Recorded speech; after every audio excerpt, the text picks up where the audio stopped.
Hey, I'm Tony Lauro with Akamai. I'm joined here today with Patrick and Brent, and we're going to be talking about the State of the Internet Security Report that we just released and going over some of the stats that we've seen in that. And I would like to get just some reactions from the guys to see what they think about it. Gentlemen, good morning. Morning. So we saw that API attacks have increased dramatically. Year over year, we saw 113% in attacks on APIs. What do you guys think is the primary driver of that? Yes, so there's probably a couple things. One is developers are depending more on APIs, so there's more APIs to attack. I think another is that adversaries have gotten more focused on attacking APIs. They know that's where the business logic exists. And then maybe the third is that as an industry, we're probably getting better at detecting these. So we're probably detecting more of these than we once did. Additionally, I would say APIs, like Patrick said, have really increased in development use, but now everybody has some sort of integration. So that has taken API usage just tenfold. So that increase, I think, is just the start. It's just the tip of that iceberg we're going to see, especially as new technologies are coming out and we're seeing more and more integrations, and companies are just using APIs instead of full web pages in some instances. So for that case, the usage is just skyrocketing just due to just availability. Yeah, just the ecosystem is growing. And every time you press a button on an app, I mean, that's an API call, right? So think of every new app that comes out, there's probably dozens and dozens of new APIs for each of those. Everything's calls. a microservice. Yeah. Excellent. When you guys think about how AI fits into this, this is a... They started early. Yeah.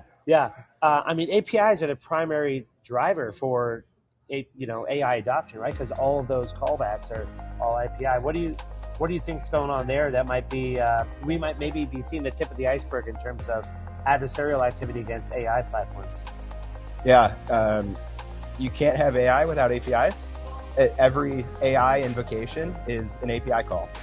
Think about how many models and how many different services and AI providers you have out there today. We haven't even really brushed down on MCP and how many different tasks and agents and things can make calls. So as agents are acting on our behalf and AI is proliferating pretty much everywhere, and it's chatty, right? So as we have APIs and AI and everything working together, we're just going to continue to see that boom, which is exciting for me because now you can have very direct and surgical actions and tasks and agents performing. I think it's a really cool shift in the internet. I'm sure we'll get to the abuses and how to optimize for that later, but yeah. So I think pretty clearly the API is the perimeter of AI, that's sort of the security boundary as they communicate. In any use case, I would say specifically with agents, right? Tony, I don't know if you played around with sort of an AI agent, but you spend the first period of time working for your agent, right? Yeah. They give you a list of like, here's the APIs I want, and then they're always kind of like, hey, I can do this for you, but I need you to go get me this other API. So it's, I think it's an additional driver for the trend that we touched on with the first question. Yeah, excellent. Thank you, guys. Layer 7 DDoS attack, we've seen that has increased 104% over the past 2 years. Obviously, there's a whole ecosystem of devices and products that exist in the world. What do you guys think are the main drivers between those Layer 7 DDoS attacks, botnets, maybe IoT devices? What's that play there? When I look at it, and we just talked about AI and Patrick building his agent, I imagine that agent was pretty aggressive at first and was like blasting a ton of stuff. I know mine was. So when you look at that level of activity, how much is it a true attack? Or is it like Brent accidentally told his agent to go find all this data across the internet and it just so happened his bot decided to start scraping or training or learning on everything, and it's a little aggressive. Now, on the other side of it, we do have a ton of attackers, I think, that are leveraging AI to some degree, and just generally tool development is a lot faster. I think we're going to see software go to the price is zero on the attack side pretty soon because everybody can build attack software. So I think that's one of the catalysts. I don't know what you think. Yeah, so I think that's a good call, right? In some cases, it's hard to tease out the true motivation. With somebody intending to execute an L7 DDoS or were they scraping or attempting credential stuffing and get too aggressive. But I think probably the primary driver here is what you touched on, right? Is there's always somebody motivated for DDoS that never goes away. And then you have a couple of different techniques.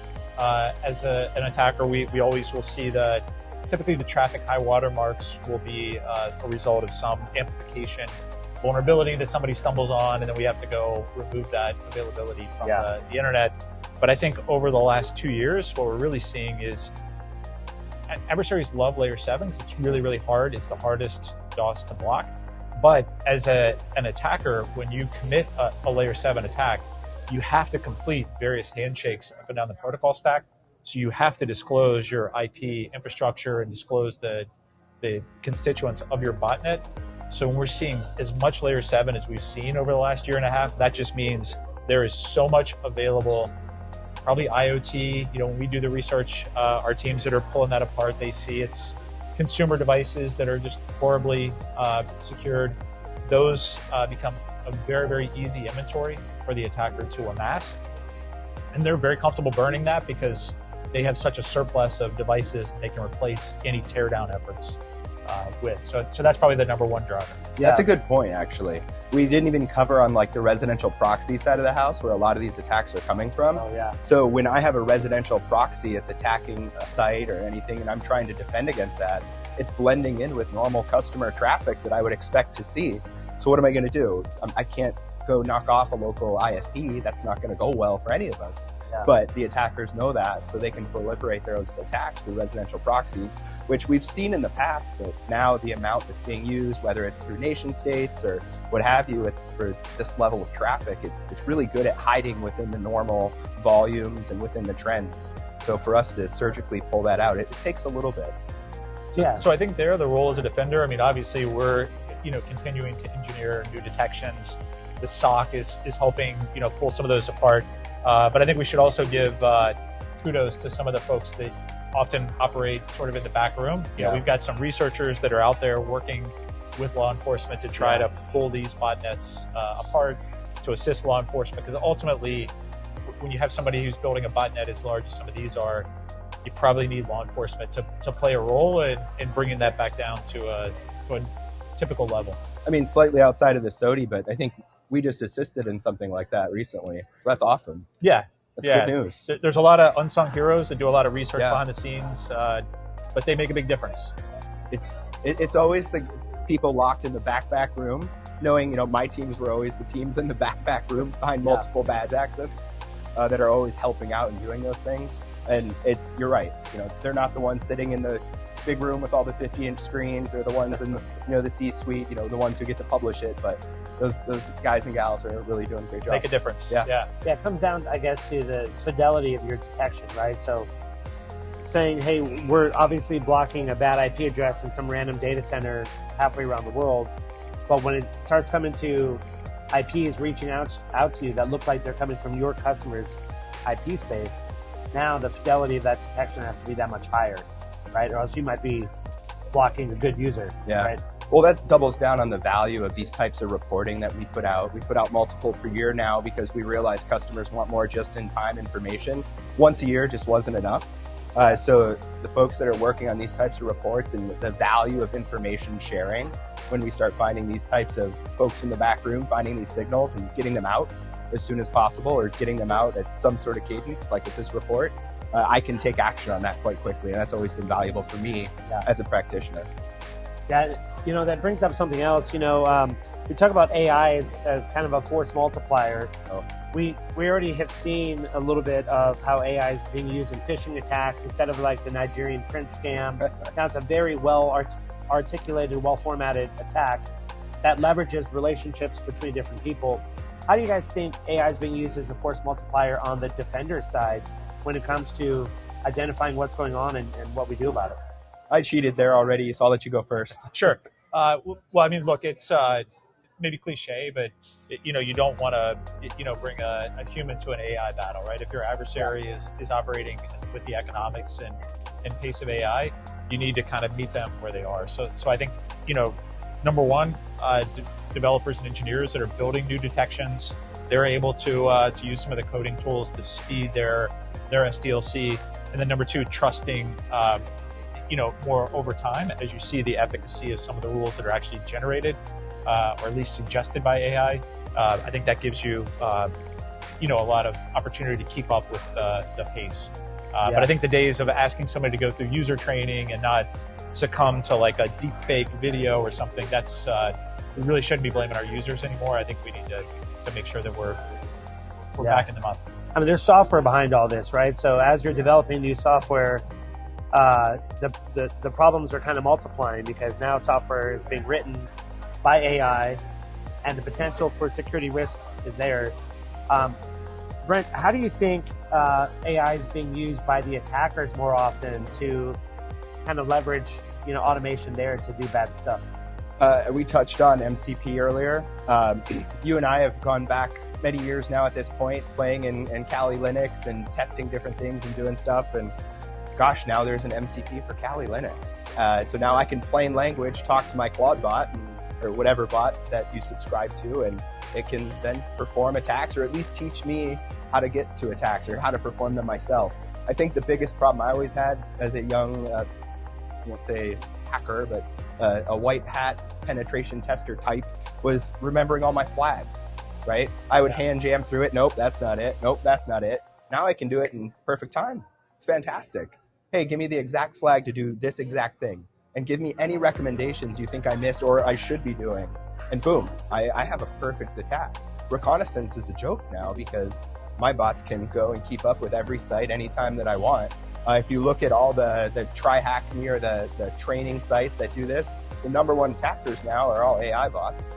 Number one penetration testers are AI bots. So we're in a much different world now. And I think it's fun. But as Patrick mentioned, that bringing a human to an AI fight, it's a whole different discussion. We thought we had burnout before. We have to be very careful on the defender side and make sure that they have what they need to prevent that burnout in the future. Scarily, I'm also focused on payloads and AI-aware payloads, looking for different things, morph to environments. We've always been fighting polymorphic malware, trying to figure out, how we can use segmentation to block that down. But now I think we're seeing a very smart adversary that if it doesn't get the call back home right away, it immediately shifts, fires again, immediately shifts, fires again, and it morphs just in time. Typically you set your script and you run, you come back in 24 hours and you realize it failed and you got to start over again. Now, my Claude bot will go, hey, guess what? You just got a 400. We're going to go ahead and fix that for you. I think I know what happened. So I always preach pina colada status on the defender side. Like, how do I get to that automation? But now you have it on the attacker side too. And they're still running businesses with HR, much like we do. So now they have automated beings, and I think we're going to see a huge change in that. As a service functions and everything. Yeah. I think it was funny to listen to Jensen at GTC. He said, if my $500,000 a year engineer isn't using $250,000 of tokens every year, what are they doing? And I feel that. So my token usage is going to start going up. Yeah. Why are you looking at me? Yeah, exactly. Perfect. Yeah, so maybe optimistic lens on that. I think, as Brent said, like all of the bug bounty programs are dominated now, at least by number, by AI. But I think the role for the humans to think through this is strategy. What's next? Driving sort of more of that automation piece with a deeper understanding of motivation strategies, of where we should be focusing our time. Yeah. We may have already teased at this, but another thing the report says is that web application attacks are up 73% year over year from last year. Do you think this has a lot to do with automation and kind of the ease of tool creation and scripted type of activity? What do you guys think? I've made this translation when I talk to a lot of folks. It's the former scraping and abuse there is now training.